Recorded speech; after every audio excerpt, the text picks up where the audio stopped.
your answer into the boxes below. You can use the graph below to support your thinking. So I would like to solve this by graphing. We need to rearrange this equation so that it's in the form y equals.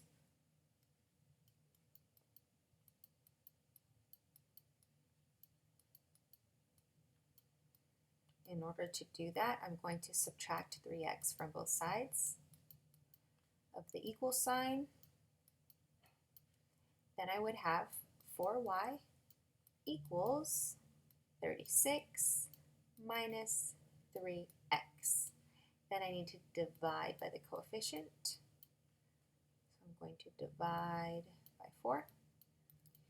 So then I would just have y equals 36 divided by 4 is 9, and negative 3x divided by 4, well, we can just write that as negative 3x divided by 4. So now we have this in the correct form. Now we just need to graph it. So let's graph this one first.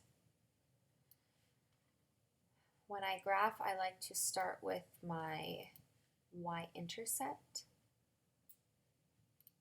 So it looks like our y-intercept is 9.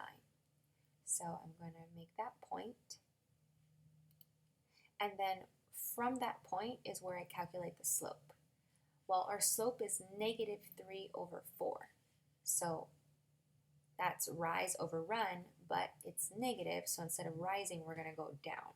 So we're going to go down from this point 3, 1, 2, 3, and we're going to run 4. 1, 2, 3, 4. So this is our line for y equals 9 minus 3 over 4x. Let's make our second line. In the second line, our y-intercept is 8. That's our constant. So let's put our y-intercept for the second line, and then our slope is negative 1 over 2. So it's rise over run, but since it's negative 1 over 2, we're going to go down 1 instead of going up 1. So rise, so we're going to go down 1, and then we're going to run 2, 1, 2. So that would be this point here. And then we see where they intersect, and this is our solution. It looks like 4, 6.